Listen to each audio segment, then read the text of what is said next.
নবী সাল্লাল্লাহু আলাইহি ওয়াসাল্লাম এবং ইব্রাহিম আলাইহিস সালামের জীবনের মধ্যে সবচেয়ে বেশি মিল ছিল।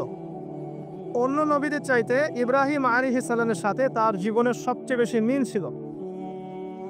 যখন মেরাজে নবী সাল্লাল্লাহু আলাইহি ওয়াসাল্লাম গিয়েছেন আল্লাহ পাকের সাথে সাক্ষাৎ করতে, তখন তিনি বলেছিলেন ফিরে এসে যে আমি সপ্তম আসমানে বাইতুল মামুরের সাথে হেলান দেয়া অবস্থায় ইব্রাহিম আলাইহিস সালামকে দেখেছি। আমি আবার বলছি, আমি সপ্তম আসমানে তার হয়ে বাইতুল মামুর কি ফেরেশতাদের তাওয়াফ করার জায়গা, কাবা ঘরের সোজা উপরে। তো এই বাইতুল মামুরে ইব্রাহিম আলাইহিস সালামকে হেলান দিয়ে বসে থাকতে দেখেছি, এবং আমি দেখেছি আমার চেহারা এবং তার চেহারা সম্পূর্ণ এক। মানে আমাদের নবী মুহাম্মদ সাল্লাল্লাহু আলাইহি ওয়াসাল্লাম এবং আমাদের নবীগণের পিতা আবুল আম্বিয়া ওয়াল মুরসালিন ইব্রাহিম আলাইহিস সালাম, তাদের দুইজনের চেহারা ছিল একই রকম। চেহারা একই রকম একটা রূপক অর্থ হতে পারে, সেটা হলো তাদের জীবনের প্রতিটা ক্ষেত্রেই মিল আছে। একটু আমি সংক্ষিপ্ত আকারে দেখাবো আপনাকে। ইব্রাহিম আলাইহিস সালাম জন্মগ্রহণ করেছেন ব্যাবিলন শহরে। ব্যাবিলন সভ্যতার নাম শুনেছিলেন? আজকে থেকে 2500 বছর আগের সভ্যতা। এবং এখন আমরা সভ্যতা নিয়ে অনেক বড়াই করে থাকি, কিন্তু অনেক বড় বড় উঁচু উঁচু সভ্যতা পৃথিবী থেকে বিদায় নিয়ে চলে গেছে, আমরা ওদের নামও জানি না। আদ জাতির নাম শুনেছেন? ইরম, সামুদ, এগুলোর নাম শুনেছেন? ইরম যাতিল ইমাদ লাম ইউখলাক মিসলুহা ফিল বিলাদ। আল্লাহ পাক বলেছেন ইরম এবং সামুদ এমন জাতি ছিল, এরা এমন জাতি ছিল, এরকম কোনো সভ্যতা এরপরে আর প্রতিষ্ঠিত হয় নাই। লাম ইউখলাক মিসলুহা ফিল বিলাদ, পৃথিবীতে এর চেয়ে উন্নত কোনো সভ্যতা এরপর আসে না। আমরা সভ্যতার বড়াই করাটা একটু কমিয়ে দেই। এমন অনেক সভ্যতা চলে গেছে, নামও নিশান মিটে গেছে, যেগুলো আমাদের চেয়ে অনেক উচ্চ ছিল। আসেন, ব্যাবিলনের সেই সভ্যতা মূল জিনিস ছিল শিরক, মূর্তি পূজা, এবং মূর্তি পূজক শাসক তার নাম কি ছিল? নমরুদ। কি নাম ছিল? নমরুদ। খুব শর্ট করে শেখাচ্ছে ভাই, সময় নিব ইনশাআল্লাহ। এবং এই নমরুদের যে প্রধান পুরোহিত তার নাম ছিল আজার। কি নাম? আজার। এবং এই আজার এর ছেলে হচ্ছে ইব্রাহিম আলাইহিস সালাম। আল্লাহ পাক সবচেয়ে বড় পুরোহিতের ঘরে জন্ম দিয়েছে, সবচেয়ে বড় তাওহীদ পন্থীকে। ঠিক যেমন নবী সাল্লাল্লাহু আলাইহি ওয়াসাল্লাম যে সমাজে ছিলেন, সমাজটা কেমন ছিল? শিরক, রিবা, সুদ, ঘুষ, জেনায় ভর্তি। আল্লাহ পাক ওই কুরাইশের মধ্যেই জন্ম দিয়েছেন কাকে? মুহাম্মদ সাল্লাল্লাহু আলাইহি ওয়াসাল্লাম। দেখেন চেহারার মিল বলছেন, জীবনের মিল। এবার ইব্রাহিম আলাইহিস সালাম যখন সত্য চিনতে পারলেন, তার বাবাকে তিনি বলছেন, কি বলছেন? সূরা মারিয়াম পড়ে দেখবেন। তিনি বলছেন, ইয়া আবাতি, হে আমার বাবা, লিমা তা'বুদু, তুমি কেন তার উপাসনা করো? মা লা ইয়াসমাউ, যে শুনতেও পারে না, ওয়ালাম ইউবসিরু, এবং দেখতেও পারে না, ওয়ালাম ইউগনি আনকা শাইআ, এবং তোমার কোনো উপকারও করতে পারে না। ইব্রাহিম তার পিতাকে বলছেন, আজারকে, তুমি কেন এমন এক সত্তার উপাসনা করো যে না দেখে, না শোনে, না তোমার কোনো ক্ষতি করতে পারে, না উপকার করতে পারে? সেম দাওয়াত দিয়েছেন নবী সাল্লাল্লাহু আলাইহি ওয়াসাল্লাম তার চাচাদেরকে, কুরাইশদেরকে। তিনি এই পাহাড়ের উপর দাঁড়িয়ে বলছেন, হে কুরাইশ, নবী সাল্লাল্লাহু আলাইহি ওয়াসাল্লাম, তোমাদেরকে আমি যদি বলি এই পাহাড়ের পিছনে সমুদ্র দল আছে, তোমাদেরকে আক্রমণ করবে, তোমরা কি বিশ্বাস করবে? ও কুরাইশরা বলছে, অবশ্যই বিশ্বাস করবো, কারণ তুমি হচ্ছে আল আমিন, তোমাকে কখনো মিথ্যাবাদী পাই নাই। নবীজি বললেন, কুলু লা ইলাহা ইল্লাল্লাহ তুফলিহু, তোমরা খালি বলো যে আল্লাহ ছাড়া কোনো ইলাহ নাই, সফল হবে। সেম দাওয়াত না? পরিণতিও সেম। ইব্রাহিমের পিতা আজার তাকে বলছেন, লাইল্লাম তানতাহি লাআরজুমান্নাকা রাহজাম মালিয়া, ইব্রাহিম তুমি যদি আমার উপাস্যগুলো থেকে মুখ ফিরাও, তাহলে আমি তোমাকে রজম করব, পাথর নিক্ষেপ করে এখান থেকে বের করে দেবে। ওয়াহজুরনি মালিয়া, এখান থেকে দূর হও হতভাগা। ইব্রাহিম বাবা তার সন্তানকে তাড়িয়ে দিলেন, আর ইব্রাহিম আলাইহিস সালাম দোয়া করলেন, সাস্তাগফিরু লাকা রাব্বি, আমি আমার রবের কাছে তোমার জন্য ক্ষমা চাবো, আশা করা যায় আমার রব তোমাকে মাফ করতেও পারে, যদিও বা তাকে মাফ করা হবে না। পরবর্তীতে তিনি আর ক্ষমা চান নাই। ঠিক নবী সাল্লাল্লাহু আলাইহি ওয়াসাল্লামকে দেখেন, তার এই যে কুরাইশ ট্রাইব, তার উপরে এই তাওহীদের দাওয়াত দেওয়ার পরেই শুরু করলো নির্মম অত্যাচার, হত্যার চেষ্টা, গালিগালাজ, ঠিক আছে, উটের ভুঁড়ি চাপিয়ে দেয়া, শারীরিক আঘাত, মানসিক কষ্ট, বয়কট করা, দেশ থেকে তাড়িয়ে দেয়া, কি না করেছে। তাকে 16 বার হত্যার চেষ্টা করা হয়েছে, আর সারা জীবনে 15টা গালি খেতে হয়েছে, রক্ত দিতে হয়েছে, অর্থ সম্পদ দিতে হয়েছে, তার সম্মানের হানি করার চেষ্টা করা হয়েছে, তাকে এক পর্যায়ে দেশ থেকে বেরো করে দেওয়া হয়েছে। মিল পাচ্ছেন? এবার ইব্রাহিম আলাইহিস সালাম চলে যাচ্ছেন। এখান থেকে চলে যাওয়ার আগে ওই সমাজের মানুষের সাথে তার তর্ক হয়েছে। সমাজের মানুষ বোঝাচ্ছে যে চাঁদ হচ্ছে আল্লাহ, নাউজুবিল্লাহ। তো চাঁদ যখন ডুবে গেল তখন তিনি বললেন, না, এটা আল্লাহ হতে পারে না। সূরা বাকারায় আছে, সরি সূরা আনফালে আছে সে পোকা। তারপরে রাতের তারা দেখছে, তিনি বলছেন তারা ইলা হতে পারে। তারা যখন অস্তমিত হচ্ছে তিনি বলছেন, না, এটা ইলা নয়। দিনের বেলা সূর্য উঠছে, তিনি বলছেন, হাযা রব্বি হাযা আকবার, এটা আমার রব, এটা সবচেয়ে বড়। এটা অস্তমিত হলো যখন, তখন তিনি বুঝতে পারলেন এগুলো কোনো কিছুই আমার রব নয়। ওই যে একটা ছবি বের হয়েছে 1350 বিলিয়ন বছর আগে, এই সব কিছুর উপরে একজন স্রষ্টা নাই, পশ্চিমার আলাদা নাই, এটা এমনি এমনি একটা বিগ ব্যাং এর মাধ্যমে সৃষ্টি হয়েছে। অথচ আল্লাহ পাক বলছেন, শোনেন, আল্লাহ পাক বলছেন এগুলো সবকিছুই প্রথম আকাশের অন্তর্ভুক্ত। এরপরে আছে দ্বিতীয় আসমান, তারপর তৃতীয়, তারপর চতুর্থ, এরকম পড়তে পড়তে 7 আসমান। এখন পর্যন্ত যেগুলো দেখছেন 1350 বিলিয়ন বছর আগের ছবি ইত্যাদি, এগুলো প্রথম আসমানের অংশ, প্রথম আসমানের সামান্য একটু অংশ মাত্র। এভাবে 7 আসমান এবং প্রত্যেক আসমানের মাঝখানে ডিস্টেন্স হচ্ছে 500 বছরের পথ।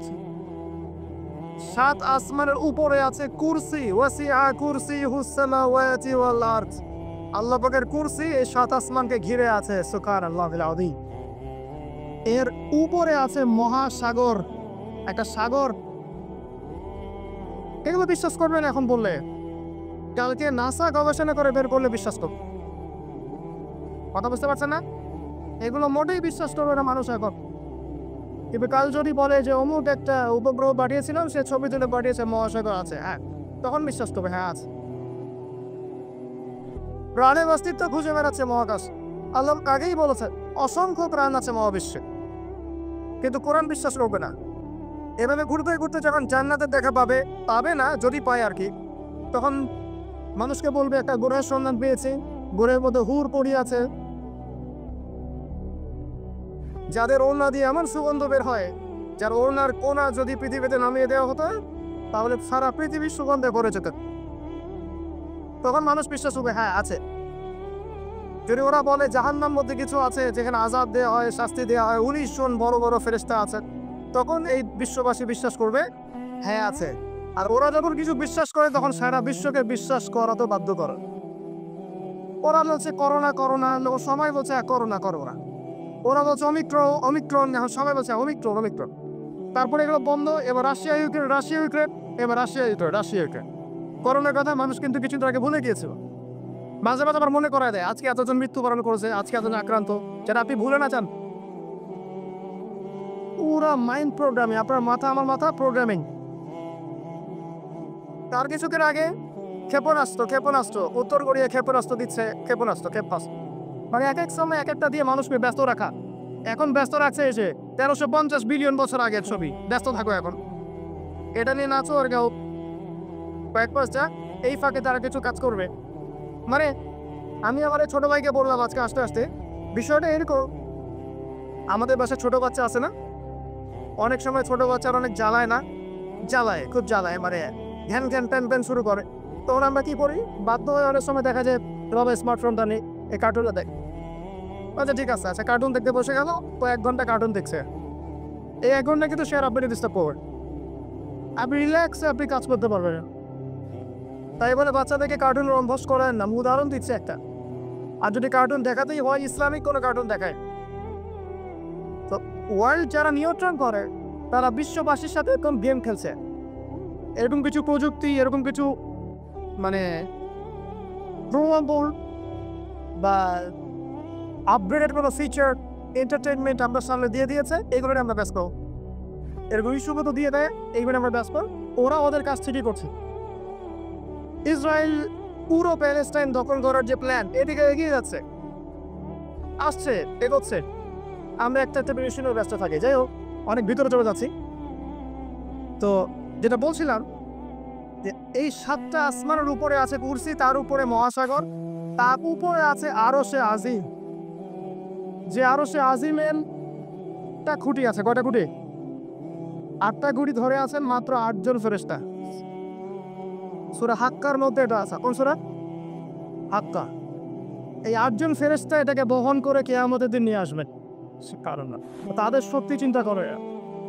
আর একজন ফেরেশতার ফুৎকারে এই যে দেখছেন গ্যালাক্সির পর গ্যালাক্সি হাবিজাবি সব ধ্বংস হয়ে যাবে। একজন ফেরেশতার ফুৎকারের কথা মানুষ। এরপরে আল্লাহ বলছেন আফালা তুমিনুন আফালা ইউমিনুন, এরপরেও কি তোমরা ঈমান আনবে না? আওয়ালাম ইয়ারাল্লাযীনা কাফারু লক্ষ্য করে দেখে না আন্নাস সামাওয়াতি ওয়াল আরদা কানাতা রাতকান, এই 7টা আকাশ, মহাবিশ্ব এবং পৃথিবী একটা কেন্দ্রের মধ্যে ছিল, বিন্দুর মধ্যে ছিল। ফাফাতাকনাহুমা, আমি এটাকে বিভক্ত করে দিলাম, আমি বিভক্ত করে দিলাম। আল্লাহ বলছে ফাফাতাকনাহুমা ওয়াজআলনা মিনাল মাই কুল্লা শাইইন হাই, এবং প্রত্যেক জীবন্ত প্রাণকে সৃষ্টি করলাম পানি দিয়ে। আমাদের কোষের মধ্যে সাইটোপ্লাজমে পানির পরিমাণ কত পার্সেন্ট? নিউক্লিয়াসের মধ্যে পানির পরিমাণ কত পার্সেন্ট? বেশিরভাগই পানি। পড়াশোনা করার পানি দিয়ে তৈরি করে 70 to 80%। আফালা ইউমিনুন, এরপরে আল্লাহ বলছেন তবুও কি তারা বিশ্বাস করবে না? তো ওই আরশে আজিম ধরে আছেন 8 জন ফেরেশতা। তারপর আরশে আজিমের উপরে আল্লাহ রাব্বুল আলামিন।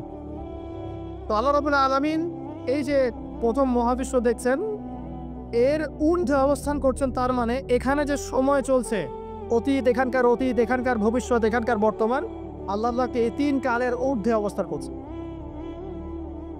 আল্লাহ পাক যখন বলছেন যে আবু লাহাব জাহান্নামে যাবে, আল্লাহ পাক দেখে দেখে বলছেন এই যে ভবিষ্যৎটা আল্লাহ পাক দেখছেন, আবু লাহাব এখানে আছে, এখন ইন ফিউচার এখানে যাবে, এখানে গিয়ে সে জাহান্নামে যাবে।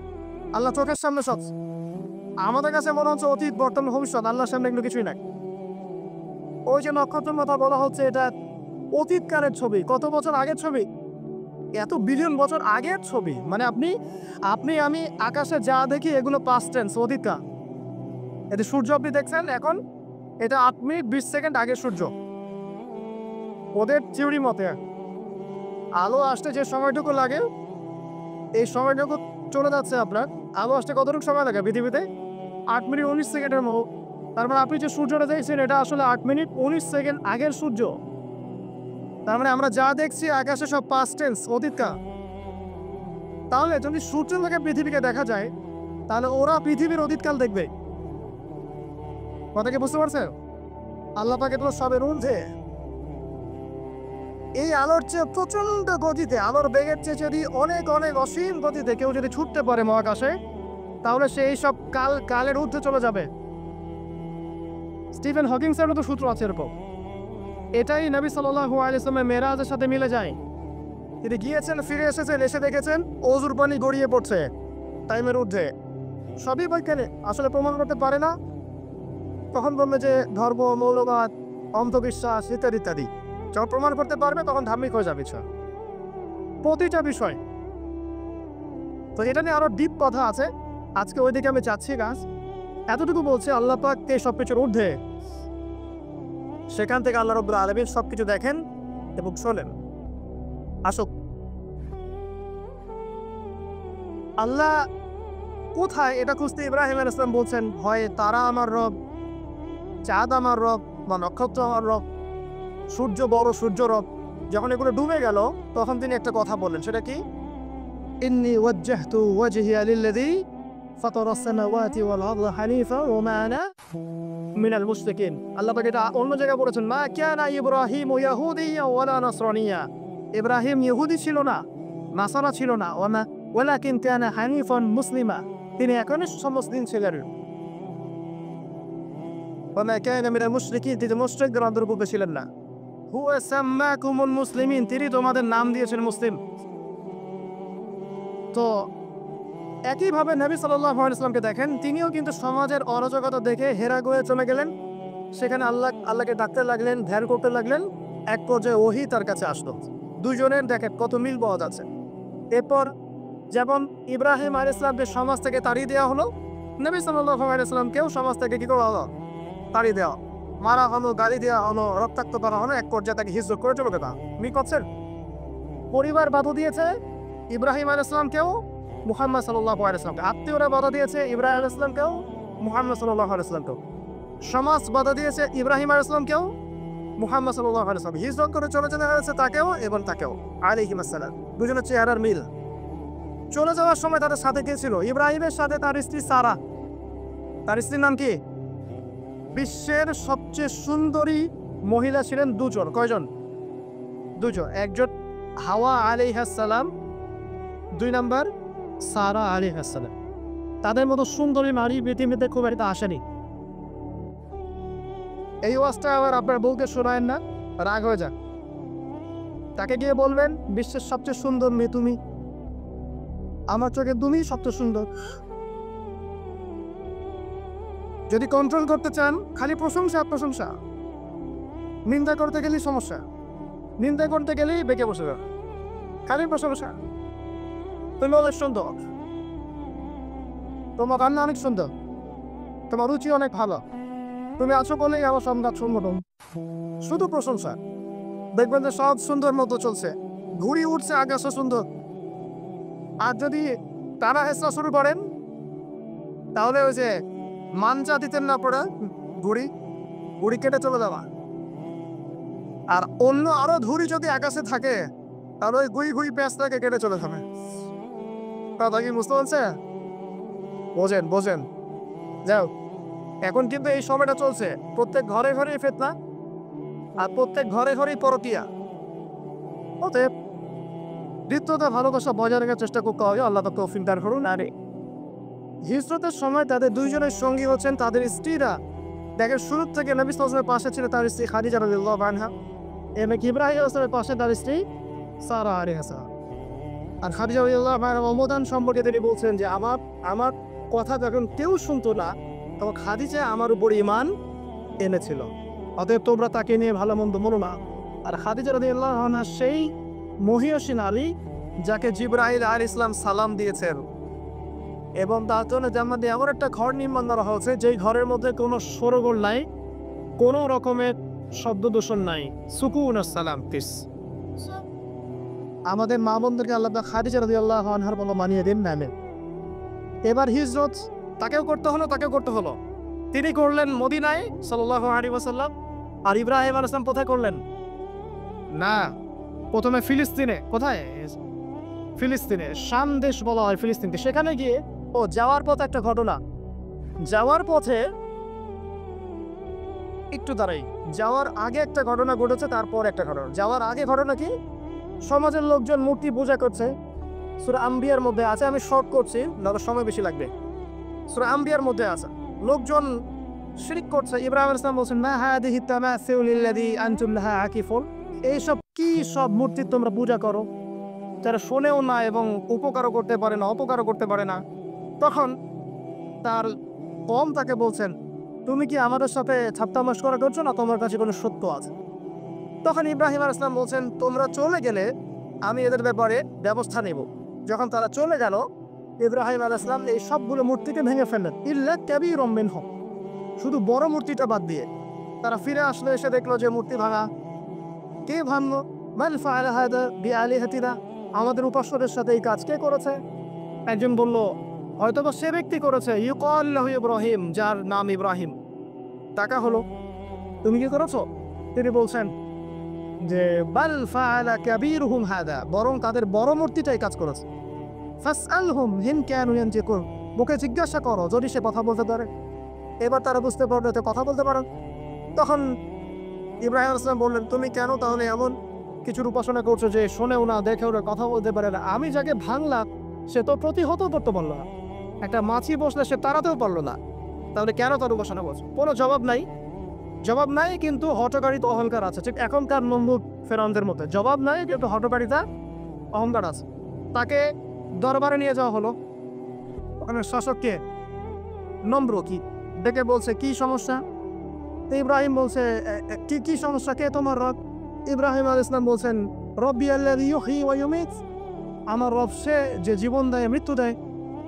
নমরুদ বলছে আনা উহয়ী ওয়া উমীত, আমি তো জীবন দেই মৃত্যু দেই। কিভাবে? একজন ফাঁসির আসামি তাকে ডেকে নিয়ে ছেড়ে দেব, এ জীবন দিলাম। আর একজন সাদাসিধা মানুষ নিরপরাধ দেখলো, গর্দান নামিয়ে দিল, মৃত্যু দিলাম। ইব্রাহিম আলাইহিস সালাম বলছে আচ্ছা ঠিক আছে। ক্বালা ইব্রাহিম রব্বি আল্লাযী ইউহয়ী ওয়া ইউমীত, তারপরে তিনি বলছেন ইন্নাল্লাহা ইয়াতি বিশ-শামসি মিনাল মাশরিক ফাতি বিহা মিনাল মাগরিব, আমার রব আল্লাহ তিনি যিনি পূর্ব দিক থেকে সূর্যকে উদিত করেন, তুমি যদি রব হয়ে থাকো তাহলে পশ্চিম দিক থেকে উঠিয়ে থাকো। বুহিতাল্লাযী তাহা, এরপর সে কাফের হতভম্ব হয়ে গেল, কিন্তু কিছু করতে পারলো না। সবাইকে বললে একে ধরো, ওয়ানসুরু আলিহাতাকুম, তোমাদের ইলাহ থেকে সাহায্য করে একে ধরো। খুযুহু ওয়া হাররিকুহু, তাকে ধরো এবং আগুনে পুড়িয়ে দাও। ওই যে আগুনের কুণ্ডলী খোলা হলো, এবার তাকে আগুন জ্বালানো হলো, তাকে আগুনে ফেলা হচ্ছে। আগুনে মরার সময় আল্লাহ রাব্বুল আলামিন তার কাছে পাঠালেন জিবরাইল আলাইহিস সালামকে, এসে বলছেন হাজাতান ইনদি, তোমার কি কোনো হাজত আছে আমার কাছে? তখন ইব্রাহিম আলাইহিস সালাম বলছেন না, আমার হাজত আল্লাহর কাছে আছেন। হাসবি আল্লাহ ওয়া নি'মাল ওয়াকিল, নি'মাল মাওলা ওয়া নি'মাত নাসির। এই কথা বলার সাথে সাথে আল্লাহ পাকের সাহায্য অবতারিত হয়ে পড়লো। আল্লাহ পাক বললেন ইয়া নার, হে আগুন, কুনি বারদান ওয়া সালামান আলা ইব্রাহিম, ঠান্ডা হয়ে যাও, ইব্রাহিমের জন্য শীতল ঠান্ডা হয়ে যাও। ব্যাস, সবাই দেখলো যে ইব্রাহিম আগুনে পড়ে আছে কিন্তু পুড়ছে না। ঠিক এরকম পরীক্ষা নবী সাল্লাল্লাহু আলাইহি ওয়াসাল্লাম দিতে হয়েছে না? বদরে, উহুদে আল্লাহ সাহায্য এসেছে না? আল্লাহর ফেরেশতা এসেছে, তার মধ্যেও সাহায্য হয়েছে। এক একজনের মানে মাত্রাটা ডিফারেন্ট ছিল, কিন্তু ঘটনা কিন্তু সেই। যাই হোক, এরপরে ইব্রাহিম আসলাম চলে যাচ্ছেন ওই কমিউনিটি থেকে। মিশরের এক বাদশা লম্পট, সে স্ত্রী সারাকে কিডন্যাপ করলো। এবার সারাকে তার সাথে খারাপ কিছু করার ইচ্ছা করা মাত্রই অবশ্যই সে পড়ে গেল, প্যারালাইজ 3 বার। এই জায়গায় এই বাদশা বুঝতে পারে যে এই মহিলা বা এই নারী কোনো সাধারণ কোনো নারী নয়। তখন তিনি ছেড়ে দেন তাকে এবং তার সাথে হাজরা আলাইহিস সালামকেও হাদিয়া দিয়ে দেন। এই সময় ইব্রাহিম আলাইহিস সালাম নামাজে দাঁড়িয়েছিলেন। যখন তার স্ত্রী বিপদে পড়েছে এবং তিনি বিপদে পড়েছেন, তখন তিনি নামাজে দাঁড়িয়ে দিয়েছেন, ঠিক নবী সাল্লাল্লাহু আলাইহি ওয়াসাল্লামের মতো। তিনি বলতেন যখনই আমি উদ্বিগ্ন হই তখনই নামাজে দাঁড়িয়ে যাই। আমরা যদি কোনো বিষয়ে টেনশনে পড়ি, উদ্বিগ্ন হই, তাহলে একটাই কাজ করবেন, নামাজে দাঁড়াবেন। সিগারেট ধরার দরকার নেই, টেনশনে স্মোক করার দরকার নেই, ড্রাগস নেওয়ার দরকার নেই, একটা মিউজিক ছেড়ে দেওয়ার দরকার নেই। নামাজে দাঁড়িয়ে যান, আল্লাহ পাক আপনার টেনশন দূর করে দিবেন ইনশাআল্লাহ তাআলা। একই জিনিস। এরপরে হাজরা আলাইহিস সালামকে ইব্রাহিম আলাইহিস সালাম বিয়ে করে নেন, প্যালেস্টাইনে চলে যান। এখন সন্তান হচ্ছে না। শেষ বয়সে গিয়ে ইব্রাহিম আলাইহিস সালাম বলছেন ইন্নী যাহিবুন ইলা রাব্বি সায়াহদিন, আমি চললাম আমার রবের দিকে, আমার রব আমাকে পথ দেখাবে। রব্বি হাবলি মিনাস সলিহিন, ইয়া রব আমাকে সলিহিন সন্তান দিন, মানে উত্তম নেককার সন্তান দিন। রব্বি হাবলি মিনাস সলিহিন ফাদাশশারনাহু বিগুলামিন হালিম, আল্লাহ বলেন এরপর আমি তাকে একজন সহনশীল সন্তানের সুসংবাদ দিলাম। এরপর এই সন্তান যখন বড় হলো, ফালাম্মা বালাগা মাআহু সা'য়া, যখন সে দৌড়ানো শিখলো, ক্বালা ইয়া বুনাই, ইব্রাহিম আলাইহিস সালাম বললেন হে আমার সন্তান, ইন্নী আরা ফিল মানামি আন্নী আসবাহুক, আমি স্বপ্নে দেখেছি আমি তোমাকে জবাই করছি। ফানজুর মাযা তারা, তোমার কি রায় আমাকে বলো। এই বাচ্চার বয়স কত হবে? 10 বা 12। তখন ইসমাঈল আলাইহিস সালাম বলছেন ইয়া আবাতি, হে আমার বাবা, ইফআল মা তুম্মা, আল্লাহ পাক আপনাকে যা আদেশ করেছেন সেটা আপনি করুন। সাতাজিদুনি ইনশাআল্লাহু মিনাস সাবিরিন, ইনশাআল্লাহ আপনি আমাকে ধৈর্যশীল পাবেন। কত বছর বয়স? 10 বা 12। মানে আমাদের এই জেনারেশনের 10-12 বাদ দেন, 20-30 বছরের মানুষকে জিজ্ঞাসা করেন এরকম কোনো চেতনা আছে কি না আদৌ আল্লাহর হুকুমের সামনে মাথা নত করার। আল্লাহ পাক হুকুম করেছেন, মাথা নত। জীবন দেওয়া তো অনেক বড় বিষয়, আল্লাহর জন্য জীবন উৎসর্গ করা তো বিশাল ব্যাপার, সবচেয়ে চূড়ান্ত লেভেল। নামাজ পড়ে কিনা জিজ্ঞাসা করা, হারাম অ্যাফেয়ার ছাড়তে পারছি না জিজ্ঞাসা করা, মিউজিক ছাড়তে পারছি না জিজ্ঞাসা করা, বাদ্যযন্ত্র ছাড়তে পারছি না জিজ্ঞাসা করে। আল্লাহর জন্য সুদ ছাড়তে পারি কিনা জিজ্ঞাসা করে। আল্লাহর জন্য যার যার সম্পত্তি ওকে দিয়ে দিতে পারে কিনা জিজ্ঞাসা। সৎকা করার মানসিকতা, আল্লাহর জন্য একটা মসজিদ করতে পারে কিনা, একটা মাদ্রাসা করতে পারে কিনা। জীবন দিয়ে অনেক বড় বিষয়।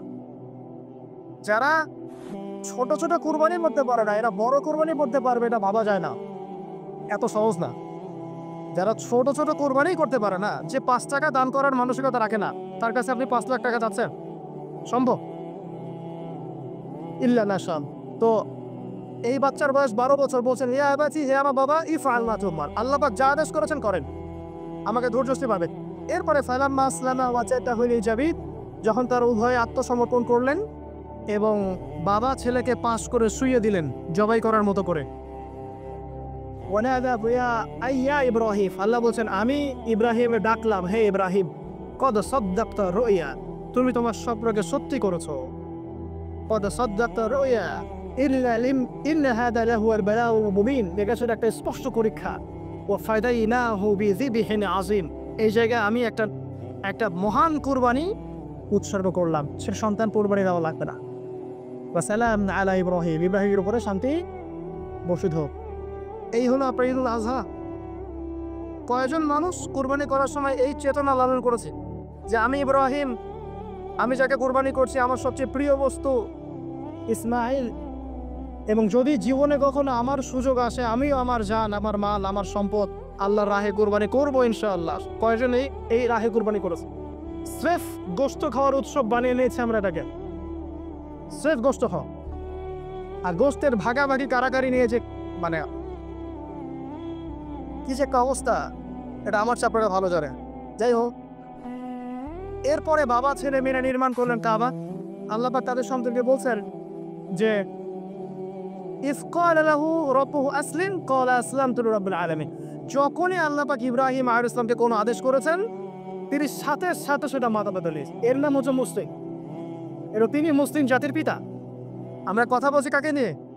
মুসলিম উম্মার জাতির পিতা, the father of the real father of the nation, Ibrahim আলাইহিস সালাম, তাই নাকি?